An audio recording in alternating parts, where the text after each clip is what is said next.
नमस्कार। मेहता टॉक्स पर विविध विधाओं के इस कार्यक्रम में आपका स्वागत है।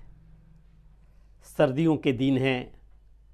प्रायः किसी किसी सुबह जब हम खिड़कियां खोलते हैं या दरवाज़ा खोलकर बाहर निकलते हैं तो देखते हैं आगे कोहरा छाया हुआ है।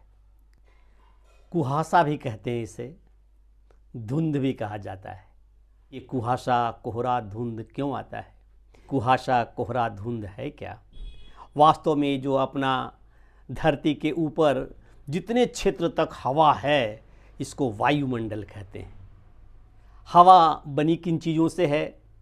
तो कुछ गैसों के मिश्रण हैं, जैसे नाइट्रोजन 28%, ऑक्सीजन 20 से 21% और कार्बन डाइऑक्साइड बहुत नेग्लिजिबल इसकी उपस्थिति है वायुमंडल में। तो इन कुछ गैसों के मिश्रण वायुमंडल में है। दूसरा कंपोनेंट, दूसरा अवयव है जलवाष्प, मॉइस्चर। और एक तीसरा चीज़ है जो वायुमंडल में है, वे हैं धूल कण। तो कोहरा जिसे धुंध कहा जाता है वो क्यों पाया जाता है, क्यों होता है? ये सर्दियों के दिनों में ही होते हैं। तापमान जब काफ़ी रात को कुहासा नहीं होता है। बहुत कम ऐसी स्थिति होती है कि रात को कुहासा होता है, अन्यथा सुबह का टेम्परेचर बहुत ही कम रहता है और उसके बाद प्रारंभ होता है। ये ऐसा कुहासा का स्वरूप, कुहासा क्या कहलाता है, क्या होता है, जिसमें हमारी भी जाती है मुश्किल से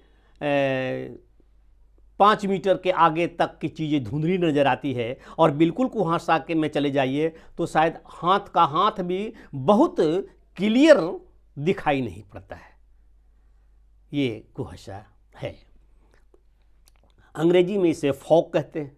सर्दियों की रात में जब भी तापमान गिरकर इतना कम हो जाता है कि वायुमंडल में उपस्थित जल वाष्प संघनित होकर वो जल के रूप में परिवर्तन हो जाता है और वह जल की बूंदें वायुमंडल में इस प्रकार से लटक जाती है, अस्थिर हो जाती है एक दूसरे से कि एक बादल का स्वरूप ग्रहण कर लेता है, जैसा बादल हम देखते हैं।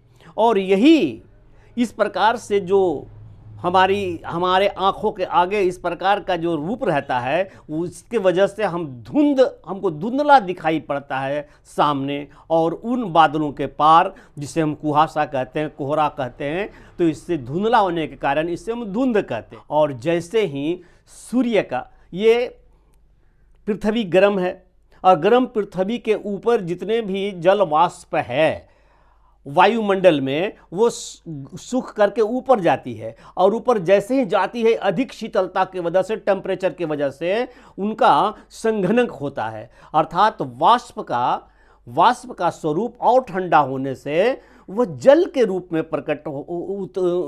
जल का रूप ग्रहण करने लगता है। और इस जो नए ग्रहण किए गए स्वरूप है, उनके समूह ही कोहरा, कुहासा, धुंध कहलाते हैं। और सुबह होते ही, जैसे ही सुबह होता है, ये दूर दूर तक फैला होता है। विशेषकर उत्तर भारत में बहुत सारी नदियाँ, बहुत सारे जलाशयों और पहाड़ ये सब क्षेत्र होने के कारण उत्तर भारत में अधिक कुहासे पड़ते हैं। और जैसे जैसे सूर्य की गर्मी होती है, वैसे वैसे उस जल कण का पर गर्मी पड़ता है तो वो फिर वाष्प में उत्पन्न होता है और फिर वाष्प से फिर और ज़्यादा गर्मी ग्रहण जब करता है तो फिर पतले पतले बहुत ही महीन वाष्प में हवा बन करके वो विलीन हो जाता है। तेज हवा के झोंकों से भी कुहासा और कोहरा छट जाता है। एक ताप से छटता है, जैसे जैसे सूर्य आसमान पर आता है, और दूसरी हवा से भी छट सकता है। कोहरे बनने का यह केवल एक ही कारण ये सब नहीं, दूसरा कारण वायुमंडल का पर्यावरण भी है। जहाँ पर्यावरण दूषित है, वायुमंडल में धुआं और अन्य प्रकार के केमिकल जो सबस्टांसेज हों वे सब होते हैं ठहरे हुए वायुमंडल में, तो वहाँ और भी घना कोहरा होता है।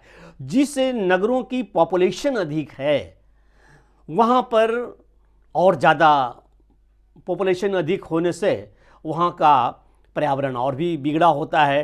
तो इस वजह से वहाँ भी कुहासा, कहीं कहीं तो जैसे पटना जैसे जगहों में पूरे जाड़े में लगता है कि 10 बजे तक एक धुंधलापन तारी रहता है।